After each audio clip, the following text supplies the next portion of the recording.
Para ganhar a vida, mãe solteira concorda em banhar milionário paraplégico.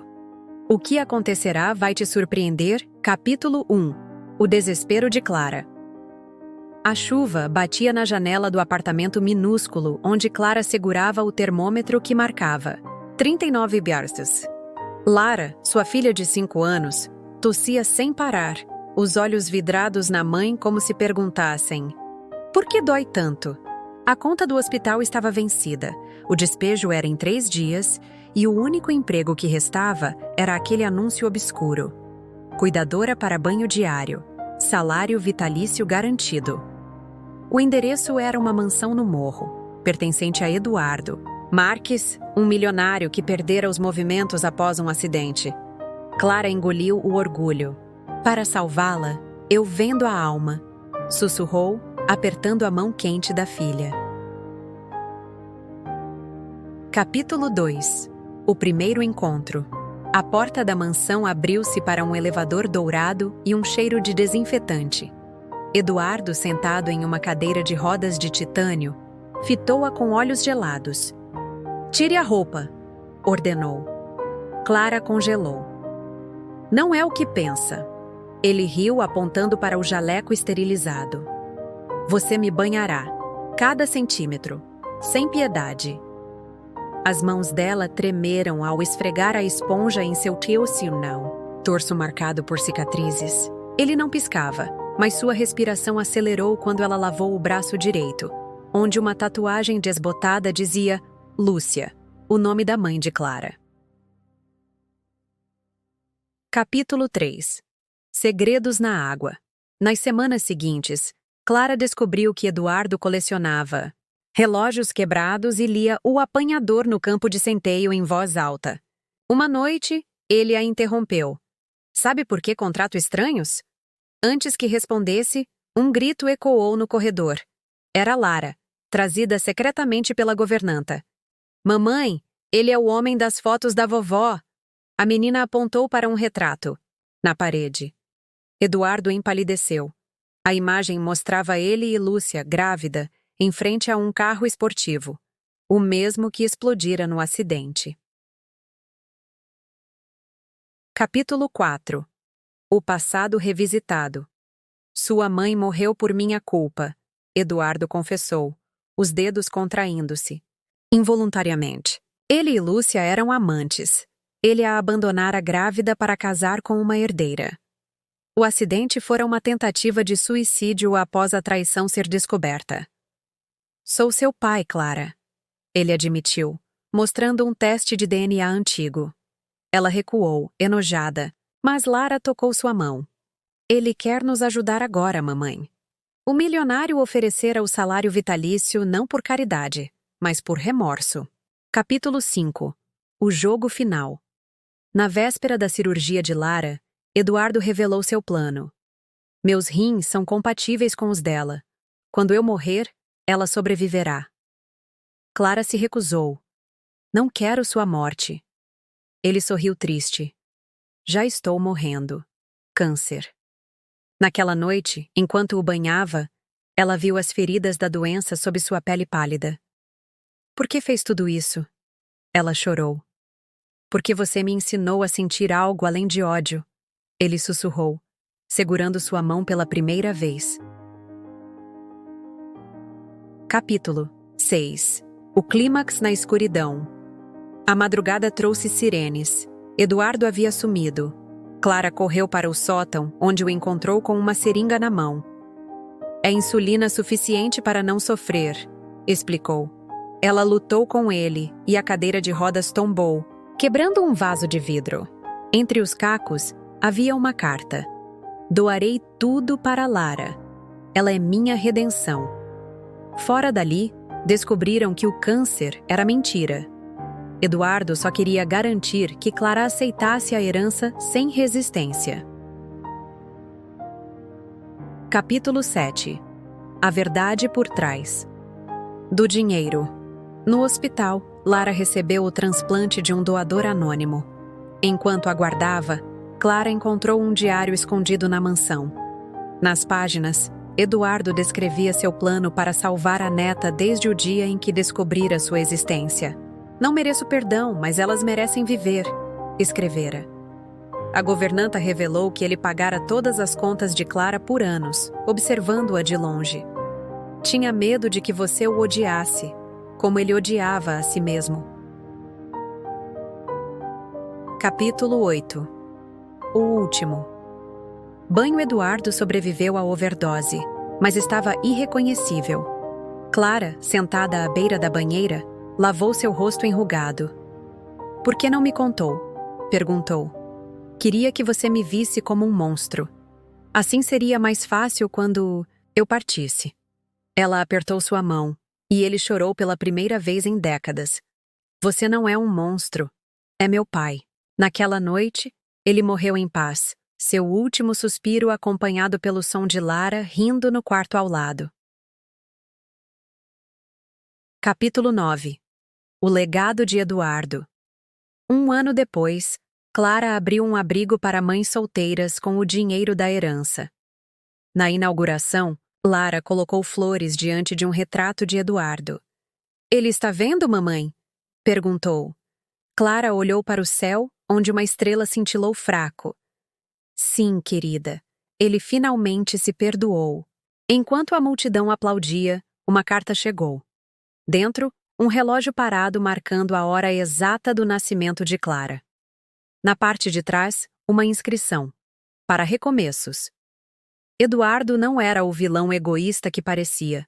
Toda a crueldade inicial foi uma encenação para garantir que Clara o odiaria o suficiente para aceitar sua fortuna sem suspeitar de sua verdadeira identidade. O acidente que o deixou paraplégico foi, na verdade, um incêndio causado por sua esposa ciumenta, que descobrira sua intenção de deixar tudo para Clara e Lúcia. A redenção dele não veio da morte, mas do sacrifício de viver anos na solidão, planejando cada detalhe para salvar a neta que nunca conheceria. Capítulo 10. A sombra do passado. O abrigo estava cheio de vozes e risos quando um homem alto, de sobretudo desbotado, apareceu na porta. Seus olhos verdes, idênticos aos de Lara, fixaram-se na menina. "Clara Martins?" ele perguntou, a voz trêmula. Antes que ela reagisse, Lara correu para ele instintivamente. "Você é o papai do céu?" a menina questionou, inocente. O homem, Marcos, revelou ser o ex-namorado de Lúcia, expulso por Eduardo anos antes. "Sou biólogo, e talvez eu possa explicar por que Lara ainda precisa de medicamentos raros", ele disse, segurando um relatório com um selo de confidencial. Capítulo 11. O segredo no sangue Marcos explicou que Lara herdara uma anomalia genética rara de Eduardo. Suas células envelheciam rápido demais. O transplante foi só o início. Ela precisará de tratamento vitalício, ele alertou, mostrando exames. Clara revirou as páginas, chocada. "Eduardo sabia?" ela sussurrou. Marcos hesitou. "Ele me pagou para nunca aparecer. Mas deixou isso para você." Entregou-lhe um pendrive com vídeos. Nele, Eduardo pedia perdão. "Não tive coragem de dizer. Cuide dela como eu não cuidei de você." Capítulo 12. A herança. Maldita. Enquanto Lara brincava no jardim, Clara descobriu que a fortuna de Eduardo vinha de negócios obscuros com uma farmacêutica. Processos judiciais antigos mencionavam testes ilegais em pacientes como ele, paraplégicos sem família. Ele não era santo, Marcos admitiu. Mas o remédio que Lara precisa foi desenvolvido com o sangue dele. Clara olhou para a filha, agora entendendo as dores frequentes. "Ele a transformou em cobaia?" ela gritou, rasgando os documentos. Marcos a deteve. "Ele a transformou em sobrevivente." Capítulo 13. A descoberta no porão uma tempestade revelou uma passagem secreta atrás da biblioteca da mansão. Dentro, Clara encontrou frascos com amostras de sangue, diários cifrados e uma foto de Lúcia grávida, acorrentada. "Ele a sequestrou?"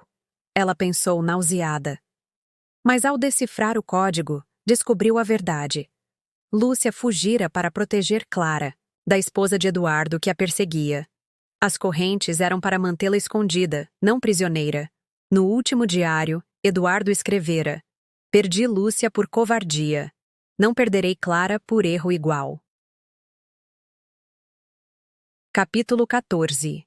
A ameaça ressurgente uma. Limusine preta parou no abrigo. Dentro, Helena, a ex-esposa de Eduardo, sorria com dentes afiados. "A fortuna é minha por direito", ela disse, mostrando um testamento falsificado. Clara tremeu, mas Lara, curiosa, aproximou-se. "Você é a mulher que machucou o vovô?" O rosto de Helena endureceu. "Ele mentiu para você, querida. Seu avô era um mentiroso." Naquela noite, o abrigo pegou fogo. Entre as chamas, Clara encontrou um isqueiro com as iniciais HM. Helena Marques. Capítulo 15. A aliança inesperada ferida. Clara fugiu com Lara para a casa de Marcos. Ele revelou ser ex-investigador da farmacêutica e sabia como derrubar Helena. Eduardo coletou provas contra ela. "Estão no cofre do banco", disse, mostrando uma chave. Juntos, invadiram o prédio à meia-noite. No cofre, além de documentos, havia um colar de Lúcia e uma carta para Helena. "Se está lendo isso, eu estou morto. Mas você nunca vencerá minha família." Helena apareceu na porta, armada. Pensaram que eu não saberia? Capítulo 16. O confronto final à tensão.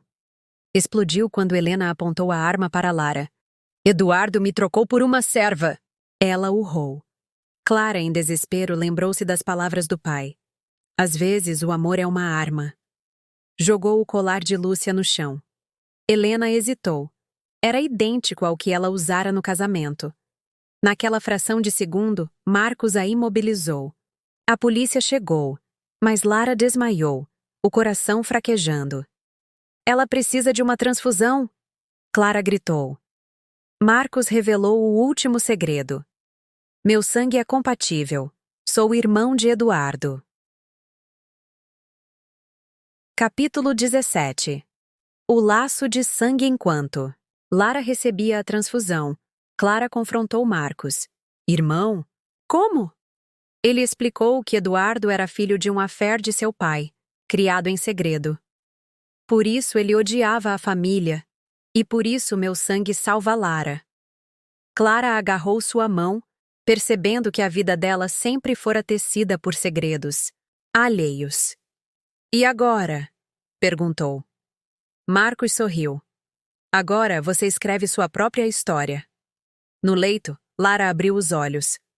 "Sonhei com o vovô. Ele disse que você vai ser feliz." Capítulo 18. O recomeço um ano depois, o abrigo. Foi reconstruído, batizado de Lar de Lúcia. Clara, agora casada com Marcos, viu Lara correr pelo jardim sem fraqueza. Helena estava presa. A fortaleza de Eduardo finalmente desmoronara. Ao limpar a mansão para vendê-la, Clara encontrou uma última carta escondida no relógio. "Se está lendo, eu falhei em protegê-la. Mas há dinheiro em uma conta na Suíça. Use para mudar o mundo, como você mudou o meu." No envelope, uma foto dela, Lara e Marcos. A família que Eduardo nunca teve, mas sempre sonhou. Marcos não era apenas irmão de Eduardo, mas também o verdadeiro pai biológico de Clara. Eduardo descobrira isso após o acidente, e para protegê-la da própria família corrompida, criou Clara como filha, apagando todos os registros de Marcos. O tratamento de Lara, desenvolvido com seu sangue, continha uma cura para a doença genética, roubada dos laboratórios de Helena. A redenção de Eduardo não estava no dinheiro, mas em garantir que, mesmo após a morte, Clara encontraria a verdadeira família que ele lhe negara. Capítulo 19. A sombra da cura, Clara, acordou com o som de vidro quebrando no laboratório do abrigo. Ao entrar, viu frascos do tratamento de Lara destruídos e uma mensagem escrita em vermelho. A dívida de Eduardo não morreu com ele. Marcos descobriu que ex-funcionários da farmacêutica de Helena estavam atrás da fórmula da cura, escondida no colar de Lúcia. Eles acham que o segredo está no pingente, ele disse, abrindo-o para revelar um microchip. Lara, assustada, perguntou: Vão nos machucar de novo? Clara apertou a filha contra o peito, jurando: Dessa vez, nós controlamos o jogo. Capítulo 20. O espião na escuridão. Um homem misterioso passou a vigiar o abrigo. Quando Clara o confrontou, ele mostrou uma foto de Eduardo jovem ao lado de um cientista com os mesmos olhos verdes de Marcos. Seu pai me traiu no projeto que poderia ter me salvado. O homem, chamado Victor, acusou.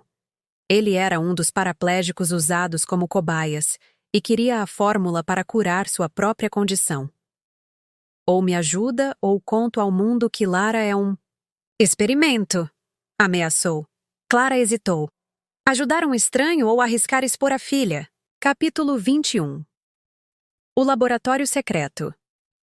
Seguindo coordenadas do microchip, a família encontrou um laboratório subterrâneo sob a mansão de Eduardo. Equipamentos enferrujados e diários detalhavam experimentos com células-tronco. Em uma gaveta, Clara achou amostras de sangue de Lara com etiquetas.